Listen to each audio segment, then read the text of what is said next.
Sha'Carri Richardson finally spoke with Coleman beside her, and the interview showed more than a famous track couple. They talked about love, training, pressure, and the road to 2028. But the most important part was not romance. It was how two sprinters are trying to sharpen the weakest parts of each other's race.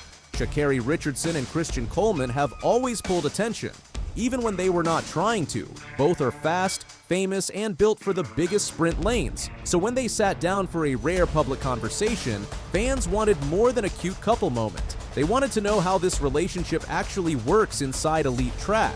They also gave fans a different tone from the usual post-race soundbite. This was not a 10-second answer beside a mixed zone rail. It was a longer conversation where their body language, pauses, and small smiles mattered. For a sport that often shows athletes only before or after pressure, that kind of access changes how viewers read them. The answer was not soft, it was competitive. Richardson said training together is a challenge, but not a bad challenge. Then she gave the line that explained the whole dynamic: iron sharpening iron.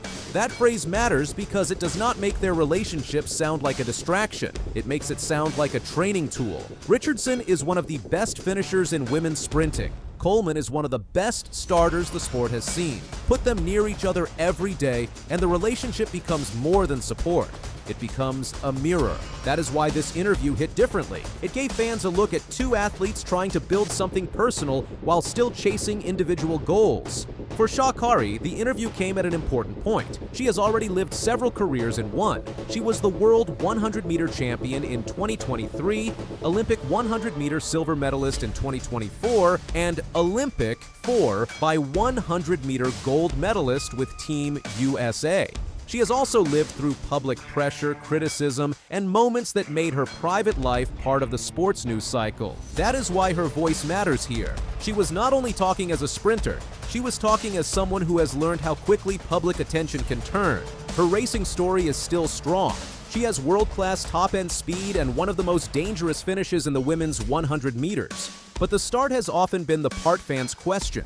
In Paris, Julian Alfred reacted sharper and took control early in the Olympic final. Richardson closed hard, but silver showed how much the first 30 meters can cost. That makes Coleman important from a track point of view. He is a start specialist. If Richardson can take even a small piece from his first steps, her whole race changes. The interview was not one-sided. Coleman also explained what Richardson gives him. He said it feels crazy training with somebody who does the things that I'm trying to learn to do, like so natural. Then he said they are kind of like the opposite.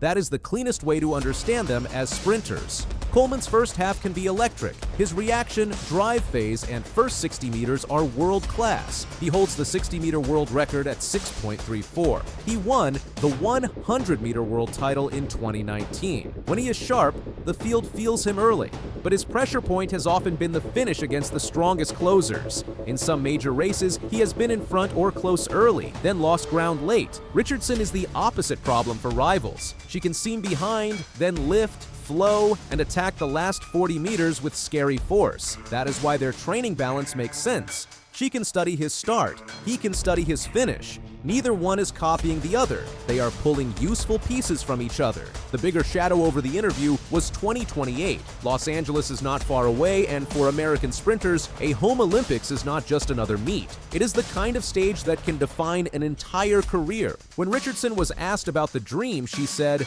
"I have it all. I want it all." That is a simple line, but it fits who she is. She has never sounded like someone racing for small goals. She wants medals, respect, control, and the full version of the life she believes she can build. For Coleman, 2028 also matters deeply. He has world titles and relay medals, but the Olympic individual medal that matches his talent has been harder to reach. The home games give him a new target, and training beside Richardson gives that chase a different edge. Their relationship may help, but only if it keeps them hungry instead of comfortable. The dream is shared, but the lanes are separate. In the end, each athlete has to stand alone when the blocks are set. The honest part is this: public relationships in elite sport are hard. They can help athletes feel grounded, but they can also bring pressure. When both people are famous, every small moment can become a story. Richardson and Coleman have already seen that. Their relationship has been pulled into headlines before, including a 2025 airport incident that led Richardson to issue a public apology. Coleman later spoke about giving grace and understanding, that history cannot be treated like a joke, and it also should not be turned into cheap gossip. The fair point is simple. They are two adults trying to handle a relationship while living under cameras, criticism, travel, training stress, and the pressure to perform. That does not excuse mistakes. It explains why growth has to be real, not just said in interviews. This is why the iron sharpening iron line cuts both ways. Iron can sharpen, but it can also spark. The relationship has to make both athletes better, calmer, and more focused. If it adds chaos, the track will show it quickly. At its best, this partnership could help both careers in a very real way. Richardson can gain from daily exposure to one of the greatest starters in sprint history. Coleman can gain from watching one of the best late race movers in the world. That is not just emotional support, that is technical value. Sprint races are won in tiny pieces. A better reaction can change a season. One cleaner first step can decide a final. One more relaxed finish can turn third into first. If they help each other improve even a small part of the race, the result can be huge. There is also a mental edge. Training with someone who understands elite pressure can make lonely days less heavy. A normal partner may support the dream. Another world-class sprinter can understand the exact fear before a final, the anger after a bad start, and the silence after a loss. That shared language is powerful, as long as it stays healthy. That matters because sprinting is usually a lonely public job. Fans see the lane, the clock, and the result, but not the person who helps an athlete stay steady between races. This interview put that hidden part in front of the camera. Fans care because Richardson and Coleman are not quiet background athletes. Richardson is one of the most magnetic sprinters in the world. Her style, speed, and emotion make people watch. Coleman is quieter, but his resume is heavy, and his start has been a weapon for years. Together, they create a story people can understand quickly. Two elite sprinters, two different strengths, one shared training life, one big Olympic target ahead. But the reason this story lasts is not just that they are together. It is that their relationship connects directly to performance. This is not separate from track. It is part of how they are trying to improve. Their story is useful because the career question is so sharp. Can love, trust, and daily training actually show up in the last 30 meters? Richardson and Coleman did not just break their silence, they explained why the relationship matters to the work. The phrase iron sharpening iron is central. They are not selling perfection, they are showing a dynamic built on shared ambition, trying to grow through each other.